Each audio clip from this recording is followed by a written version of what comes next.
नमस्कार दोस्तों, विद्याधन क्लासेस में आपका स्वागत है। आज का वीडियो लेके आए हम जो है वनस्पत विज्ञान से संबंधित सारे क्वेश्चन है। 20 क्वेश्चन है जो हम आज आपको हल कराएंगे। तो शुरू करते हैं पहले क्वेश्चन से। निम्न में से सबसे अधिक कार्बोहाइड्रेट किस में पाया जाता है? तो ऑप्शन देखेंगे तो पहला ऑप्शन है आपका गेहूं, दूसरा है जौ, तीसरा है चावल, चौथा है मक्का। तो इसका सही आंसर है आपका चावल। तो चावल पर टिक कर देंगे। अगला प्रश्न देखते हैं। अगला प्रश्न है आपका, निम्नलिखित में से कौन सा तना है? तो चार ऑप्शन दिए, इसमें तना ढूंढना है कौन सा है। तो ऑप्शन देखेंगे, पहला ऑप्शन है सलजम, दूसरा है आपका अदरक, तीसरा है गाजर, चौथा है शकरकंद। तो आपका दूसरा आंसर सही है अदरक। अदरक पे टिक कर देंगे। तीसरा प्रश्न है आपका, तारपीन का तेल किस पेड़ से प्राप्त होता है? जो तारपीन का तेल है वो एक पेड़ से निकलता है, तो कौन सा पेड़ है? तो ऑप्शन में देखेंगे नेटम, साइकस, देवदार, चीड़। तो इसका सही आंसर है चीड़। तो जो है तारपीन का तेल चीड़ से प्राप्त होता है, ये बात आप ध्यान रखेंगे। अगला प्रश्न है आपका, दालचीनी पेड़ के किस भाग से एकत्र की जाती है? तो भाई दालचीनी होती है एक मसाला। तो जो मसाला होता है वो पेड़ का कौन सा भाग होता है, यानी पेड़ के किस भाग से प्राप्त किया जाता है? तो ऑप्शन में देखेंगे, पहला पत्ता, दूसरा फूल, तीसरा है तना, चौथा है छाल। तो इसका सही आंसर है छाल। ये पेड़ की छाल होती है। छाल का मतलब पेड़ के ऊपर की जो बक्कल होता है वो होता है छाल। तो इसका चौथा आंसर आप टिक कर देंगे, छाल। अगला प्रश्न है आपका पांचवा, लौंग है। तो ऑप्शन देखेंगे लौंग क्या है। तो लौंग है तने की गांठ, जड़ की गांठ, पत्तियां, सूखे फूल। तो इसमें आंसर देखेंगे,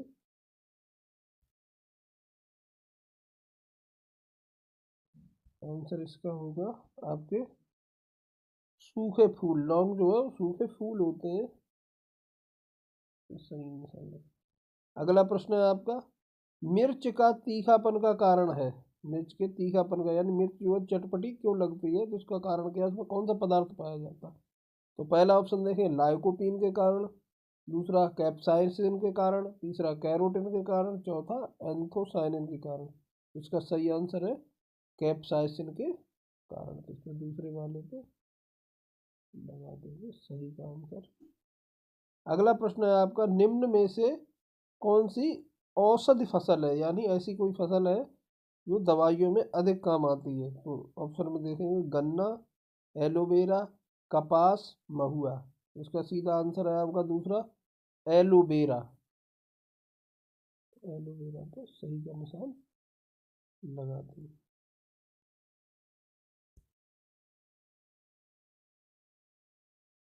अगला प्रश्न देखते हैं, इनमें से नेस्कोपिन किससे प्राप्त किया जाता है? तो नेस्कोपिन एक पदार्थ होता है जो थोड़ा नशीला होता है, दवाइयों वगैरह में डाला जाता है। तो किससे प्राप्त होता है? तो ऑप्शन देखेंगे, पहला पोस्ता से, दूसरा तुलसी से, तीसरा एफेड्रा से, चौथा नीम से। तो पहला ऑप्शन इसका सही है पोस्ता। तो पोस्ता पे सही का निशान लगा देंगे। अगला प्रश्न, कुनैन किससे प्राप्त होती है? तो कुनैन दोस्तों एक होता है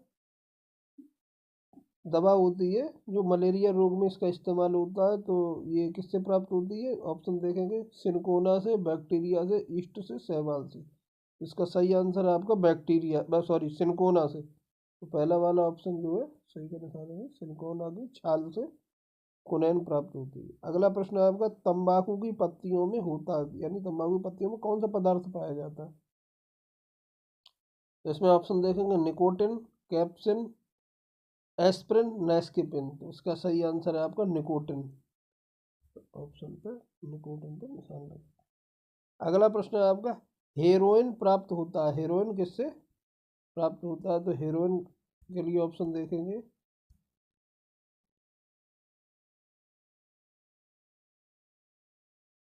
भांग से, तंबाकू से, अफीम से, सुपारी से। तो दोस्तों हेरोइन प्राप्त होता है वो होता है आपका अफीम से। अफीम वाले पे निशान लगाएंगे। अगला प्रश्न है आपका 12 नंबर का, कोको किससे मिलता है, यानी कोको होता है जो कॉफ़ी का पाउडर होता है वो कोको से बनता है, तो कोको जो होता है वो क्या चीज़ होती है, कोको के पौधे का कौन सा भाग होता है, तो कहाँ से मिलता है, बीज से, छाल से, पत्ती से, जड़ से। तो इसका सही आंसर है आपका बीज से। कोको को बीज से कॉफ़ी बनाई जाती है, तो बीज पे टिक्का निशान। चिलगोजा नामक सूखा मेवा किससे प्राप्त होता है, तो चिलगोजा नामक सूखा मेवा, चिलगोजा नामक सूखा मेवा प्राप्त होता है, आपका ऑप्शन देखेंगे साइकस, पाइनस, देवदार, साइप्रस। तो इसका सही आंसर है आपका पाइनस। इसमें पाइनस पे सही का निशान।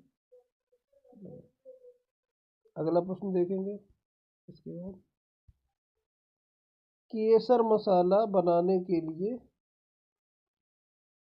पौधे का कौन सा भाग प्रयोग किया जाता है, तो इसका ऑप्शन देखेंगे पत्ती, पंखुड़ी, बाह्यदल, वर्तिका। तो इसका सही आंसर है आपका चौथे नंबर का वर्तिका। वर्तिका का प्रयोग करते हैं केसर मसाला में। हल्दी में पीला रंग किसकी उपस्थिति के कारण होता है, तो ऑप्शन में देखेंगे कुरकुमिन, कैरोटीन, एलियासिन, एंथोसाइन। तो इसका सही आंसर है कुरकुमिन। इससे ए पे टिक कर दें, एक नंबर पे। तो हल्दी का वैज्ञानिक नाम भी होता है करक्यूमा डोमेस्टिका, इसी वजह से होता है इसका नाम, इसमें करक्यूमिन नाम का पदार्थ पाया जाता है। अगला प्रश्न है आपका, आलू का हरा रंग किसके कारण होता है, ऑप्शन में देखें एलाइसिन, सोलेनिन, कैप्साइसिन, विटानिन। इसका सही आंसर है आपका सोलेनिन। तो सोलेनिन पर दूसरे नंबर वाले पे टिक कर देंगे। अगला प्रश्न देखते हैं 17 नंबर का, कौन से पौधे में नाइट्रोजन स्थिरीकरण की क्षमता होती है, तो आपको पता है नाइट्रोजन स्थिरीकरण की क्षमता जो है वो पाई जाती है दाल वाले पौधों में। तो ऑप्शन देखेंगे, तीसरा है दाल वाला दलहन पौधा, पहला चावल, दूसरा मक्का, तीसरा दलहन, चौथा जूट। तीसरा वाला दलहन वाले पे निशान लगा देंगे। अगला प्रश्न है आपका, पोमोलॉजी के अंतर्गत किसका अध्ययन किया जाता है, तो पोमोलॉजी के अध्ययन किया जाता है, ऑप्शन में देखेंगे फलों का, फूलों का, शाक सब्जियों का, वनों का। तो इसके लिए ऑप्शन है आपका तीसरा वाला सही, तो शाक सब्जियों का अध्ययन किया जाता है पोमोलॉजी के। अगला आपका प्रश्न है, पीली क्रांति किससे संबंधित है, पीली क्रांति के लिए ऑप्शन देखेंगे कृषि उत्पादन, मछली उत्पादन, तिलहन उत्पादन, गन्ना उत्पादन। तो तिलहन उत्पादन होगा, पीला तेल होता है तो इसलिए तिलहन उत्पादन पीली क्रांति से संबंधित। तीन बने संबंधित। अगला प्रश्न है आपका, विश्व कृषि में हरित क्रांति के जन्मदाता कौन थे, इसमें ऑप्शन है आपका BL Chopra, MS Swaminathan, SS Bhatnagar, और चौथा आपका BR राव। तो इसका सही ऑप्शन है आपका MS स्वामीनाथन। तो ये आपके 20 प्रश्न हो गए हल। अब आप कमेंट करें इसमें से आप कितने जानते थे जो आपने बिना मदद के जो आप हल कर सकते हैं, वो आपने कितने क्वेश्चन है वो आप हमें कमेंट करके ज़रूर बताएं। चैनल को सब्सक्राइब जरूर कर दें तो आने वाली वीडियो आपको तुरंत मिलेंगी, और चैनल को वीडियो को लाइक और कमेंट जरूर किया करें। धन्यवाद।